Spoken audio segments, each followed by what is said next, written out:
Subscribe कीजिए the biology channel और bell icon को प्रेस कीजिए। Hello everyone, I am Dilip Kumar, lecturer in botany at Government Boys Degree College, Shahadpur, Sindh, Pakistan. Today we will learn about the chapter number 11. The name of chapter is bioenergetic, and today's topic is alternative mechanism of carbon fixation in hot and arid climate. So, on a hot and dry day, most plants close their stomata. Why they close their stomata? Because to conserve the water. How they conserve the water? To reduce the rate of transpiration. These are the figures of stomata. ये stoma की figure है।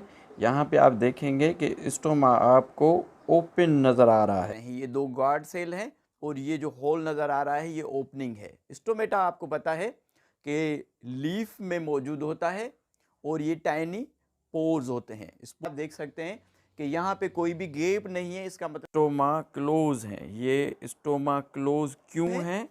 किस situation में close है? In hot and arid climate में ये stomata close है। ठीक है, एक वाइट शीट की तरफ हम जाते हैं और उसमें स्टोमेटा की पोजीशन को देखते हैं और अगर स्टोमेटा क्लोज होंगे तो क्या होगा।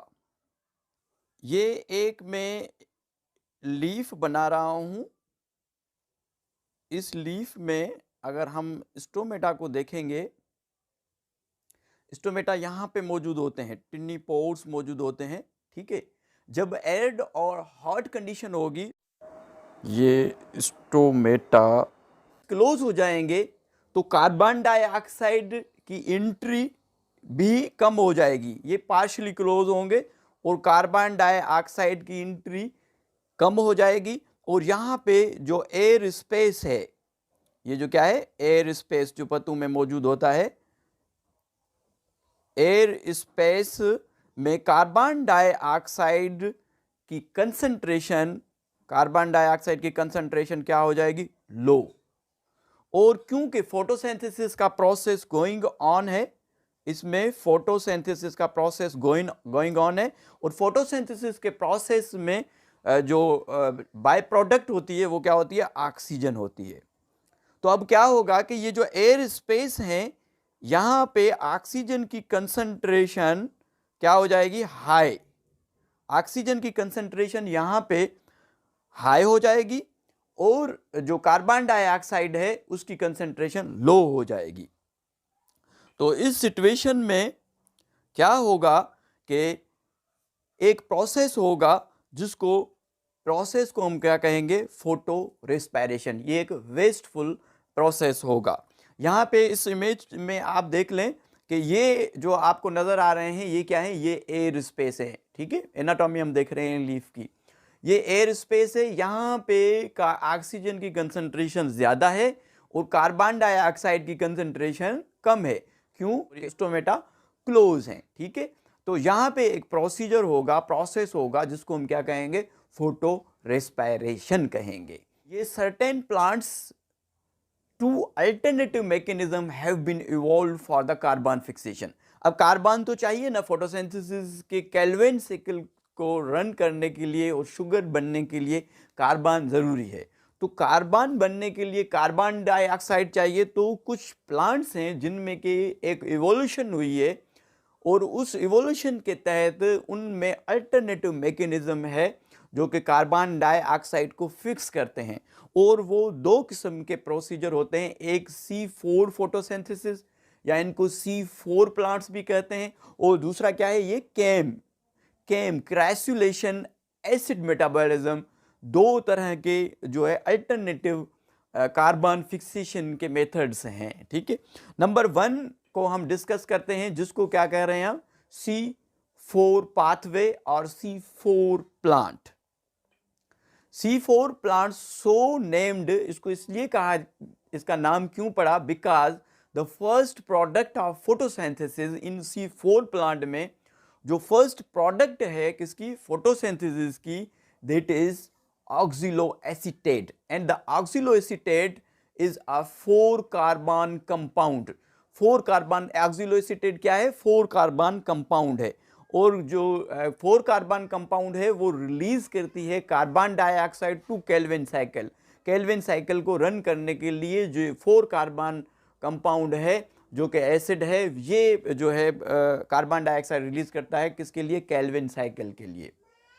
C4 प्लांट की जो एग्जांपल्स हैं, नंबर 1 जो है वो इसमें जो प्लांट्स आते हैं, शुगर केन, ठीक है, और इसमें कॉर्न आ जाते हैं, और इसमें जो है मेंबर ऑफ ग्रास फैमिली जिसको ग्रेमिनेसी भी कहते हैं, अभी इसको पोएसी भी कह रहे हैं क्योंकि इसमें टाइप जीनस पो है इसमें, इसलिए ग्रेमिनेसी फैमिली का नाम अब पोएसी है, ठीक है।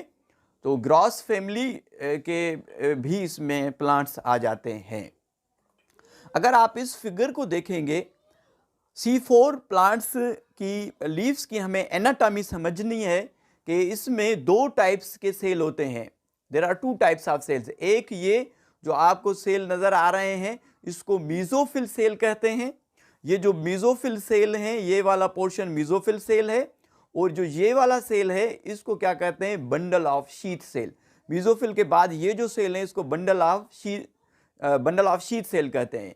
और इनके अंदर क्या है, जो है वस्कुलर टिश्यू है ना, जिसको कॉम्प्लेक्स टिश्यू भी कहते हैं, जिसमें कि फ्लोइम आ जाता है, phloem which conduct the food, इनको कंडक्टिंग टिश्यू भी कहते हैं। तो ये वाला जो ग्रीन वाला ये जो पोर्शन है, लाइट ग्रीन, ये क्या है, बंडल शीथ है, और ये वाला जो पोर्शन है इसको हम क्या कर रहे हैं, मीजोफिल सेल्स कह रहे हैं। तो सबसे पहले इसमें क्या होगा कि कार्बन डाइऑक्साइड एब्जॉर्ब होगी किसमें, फास्फोइनोल पायरोवेट में। ये है फास्फोइनोल पायरोवेट है, ठीक है, ये कैटालाइज एंजाइम है, ये कार्बन डाइऑक्साइड को फिक्स करेगा, और फिर क्या होगा कि जो कार्बन डाइऑक्साइड है वो कन्वर्ट हो जाएगी किसमें, मेलेट जो है वो एसिड कंपाउंड है जिसमें कि कितने 4 कार्बन मौजूद होते हैं, ठीक है। फिर ये जो मेलेट एसिड है, मेलेट एसिड क्या करेगा कि ये जो बंडल शीट आपको नजर आ रही है इसमें कार्बन डाइऑक्साइड सप्लाई करेगा, और फिर जो है वो चेंज हो जाएगा 3 कार्बन वाले मॉलिक्यूल पायरोवेट में, और पायरोवेट से दोबारा जो है फिर क्या बन जाएगा, फास्फोइनोल पायरोवेट बन जाएगा, जब एक एटीपी यहाँ पे यूज होगा और फास्फेट इसके साथ अटैच हो जाएगा।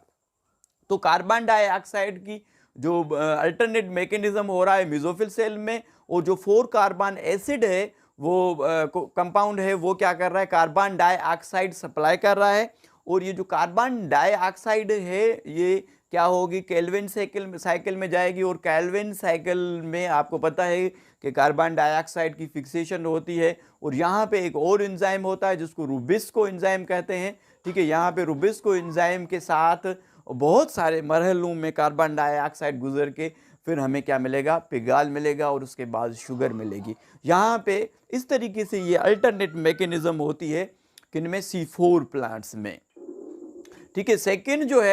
सेकेंड हमारा है क्या, क्रैसुलेशन एसिड मेटाबॉलिज्म और केम प्लांट, ये सेकेंड अल्टरनेट है, ठीक है। सेकेंड अल्टरनेट में क्या होता है कि स्टोमेटा जो है वो डे टाइम में क्लोज होते हैं, और जो नाइट टाइम है उसमें स्टोमेटा क्या होते हैं, ओपन होते हैं। इसमें ये सिचुएशन है कि डे टाइम में क्या होता है, स्टोमेटा यहाँ पे आपको ये देखें स्टोमेटा क्लोज नजर आ रहे हैं, और जो नाइट टाइम है, नाइट टाइम में स्टोमेटा ये देखें आप ओपन नजर आ रहे हैं, ठीक है। अब ये क्या है, ये सेकंड फोटोसिंथेटिक एडाप्टेशन है to arid condition has evolved in succulent plants. Succulent plants कौन से प्लांट्स हैं कि जिनके जो लीव्स हैं वो जूसी लीव्स होते हैं, उनमें पानी भरा हुआ होता है, और उनके जो स्टेम है वो भी जूसी होते हैं, है ना। जैसे जीरोफाइटिक प्लांट्स में सैकुलेंट्स प्लांट्स आ जाते हैं, जैसे अलहजी मारूरम है, उसके जो लीव्स से आप जैसे ही प्रेस करेंगे उसमें पानी निकल आता है, उसको वो वाले प्लांट्स जिसके लीव्स हो या स्टेम हो जूसी हो या फ्रूट हो वो जूसी हो, तो उनको सैकुलेंट्स प्लांट्स कहेंगे, ठीक है। और भी इनमें फैमिलीज आती हैं। इनको एसिड, इनको क्रैसुलेशन एसिड क्यों कहा जाता है? It is so called because the first study in Crassulaceae family, Crassulaceae family में सबसे पहले इनको पढ़ा गया था, ऑब्जर्व किया गया था, इसलिए इसको क्रैसुलेशन एसिड कहते हैं। ठीक है, अच्छा, और इनमें क्या होता है कि नाइट में, क्योंकि नाइट में एसिडिटी जो है, acidity increase during the night, क्योंकि नाइट में स्टोमेटा ओपन होते हैं, but decrease during the day time, day time में एसिडिटी इनमें डिक्रीज हो जाती है और नाइट में इनमें एसिडिटी इंक्रीज हो जाती है। डे टाइम में डिक्रीज क्यों होती है? जो एसिड होता है वही कार्बन डाइऑक्साइड सप्लाई करता है, इसलिए एसिडिटी डिक्रीज हो जाती है। This change in acidity is called crassulacean acid metabolism. ये जो एसिडिटी इनमें चेंज हो रही है कि नाइट में एसिडिटी बढ़ जाती है और डे में जो है एसिडिटी कम हो जाती है, this changing of acidity, this method is also called crassulacean acid metabolism, और इनको केम प्लांट भी कहते हैं। ठीक है, अच्छा, अब एक मिनट हम में क्या होता है कि कार्बन जो डे नाइट टाइम है, नाइट में इनमें क्या होता है, एट नाइट इनमें नाइट में क्या होता है कि कार्बन डाइऑक्साइड जो है, क्योंकि स्टोमेटा ओपन होते हैं तो कार्बन डाइऑक्साइड इनमें फिक्स होती है और ये चेंज हो जाती है किसमें? ऑर्गेनिक मॉलिक्यूल में या ऑर्गेनिक एसिड में। ठीक है, और जब क्या आता है, डे आता है, ये नाइट टाइम है, और जब डे टाइम आता है तो डे टाइम में क्या होता है, डे टाइम में यही ऑर्गेनिक एसिड सप्लाई करते हैं क्या? कार्बन डाइऑक्साइड किसको? केल्विन साइकिल को, और केल्विन साइकिल क्या बनाती है? शुगर बनाती है। तो इस तरीके से इनमें जो है फिक्सेशन होती है। ठीक है, जो नाइट टाइम है ऑर्गेनिक एसिड बनता है और क्योंकि एसिडिटी बढ़ जाती है, और डे टाइम में क्या होता है कि इनमें जो ऑर्गेनिक एसिड हैं वो सप्लाई करते हैं कार्बन डाइऑक्साइड, तो और केल्विन साइकिल चलती है और इससे शुगर बनती है। ठीक है, during night carbon dioxide is absorbed and is incorporate into the various organic acid such as malic acid, इनमें malic acid बनता है और stored होता है किसमें? vacuoles में। during daytime these acids release carbon dioxide to Kelvin cycle, और इसमें Kelvin cycle चलती है। तो जल्दी से हम थोड़ा सा रिपीट कर लेते हैं कि आज जो हमने पढ़ा है, आज हमने पढ़ा है क्या? Alternative mechanism of carbon fixation in hot and arid climate.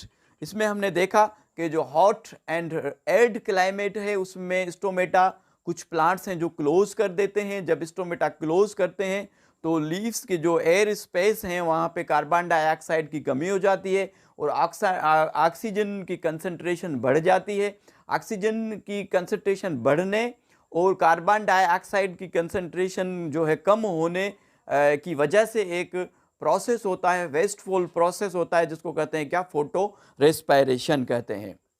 उसके बाद हमने पढ़ा कि दो अल्टरनेटिव मेथड्स हैं कुछ प्लांट्स में, एक C4 फोटोसिंथेसिस है और दूसरा केम क्रैसुलेशन एसिड मेटाबॉलिज्म भी हम कहते हैं। ठीक है, उसके बाद हमने C4 प्लांट्स को पढ़ा कि उनमें क्या होता है कि इनमें शुगर केन आ जाती है, कॉर्न आ जाता है, और कुछ फैमिली जो है किसकी आ जाती है? ग्रॉस फैमिली की आ जाती है। इसमें फर्स्ट प्रोडक्ट जो है 4 कार्बन वाली है, इसलिए इसको C4 पाथवे कहते हैं। उसके बाद हमने देखा कि इसमें किस तरीके से मैकेनिज्म, किस तरीके से मैकेनिज्म होता है। इसमें 2 किस्म के सेल होते हैं, एक मीजोफिल सेल्स होते हैं और एक बंडल ऑफ शीथ होते हैं। सबसे पहले मीजोफिल सेल में कार्बन डाइऑक्साइड फास्फोइनोल पायरुवेट्स के साथ मिल के एक मैलिक एसिड बनाती है जो 4 कार्बन है। 4 कार्बन फिर बंडल शीथ में कार्बन डाइऑक्साइड को सप्लाई करता है और वही कार्बन डाइऑक्साइड जो है केल्विन साइकिल को चलाती है और शुगर बनती है। और जो क्रैसुलेशन एसिड मेटाबॉलिज्म है उसमें डे टाइम में स्टोमेटा जो क्या है वो क्लोज होते हैं और नाइट टाइम में स्टोमेटा क्या होते हैं? नाइट टाइम में ओपन होते हैं। नाइट टाइम में स्टोमेटा ओपन होते हैं तो नाइट टाइम में एसिडिटी ज़्यादा होती है और डे टाइम में क्योंकि एसिड रिलीज कर रहा होता है कार्बन डाइऑक्साइड केल्विन साइकिल को, तो इसलिए नाइट टाइम डे टाइम में एसिडिटी कम हो जाती है। इसीलिए इन प्लांट्स को क्रैसुलेशन एसिड मेटाबॉलिज्म भी कहते हैं। इनको क्रैसुलेशन इसलिए कहते हैं कि फर्स्ट इनको ऑब्जर्व क्रैसुलेसी फैमिली के प्लांट्स में इनको स्टडी किया गया था। ठीक है, इस पे भी हमने डिस्कस किया कि नाइट टाइम में कार्बन डाइऑक्साइड फिक्स हो रही है, ऑर्गेनिक एसिड बन रहे हैं, मैलिक एसिड बन रहा है। मैलिक एसिड डे टाइम में कार्बन डाइऑक्साइड सप्लाई कर रहा है केल्विन साइकिल को और शुगर बन रही है। This is all about the alternative mechanism of carbon fixation in hot and arid climate. Thank you so much and thank you.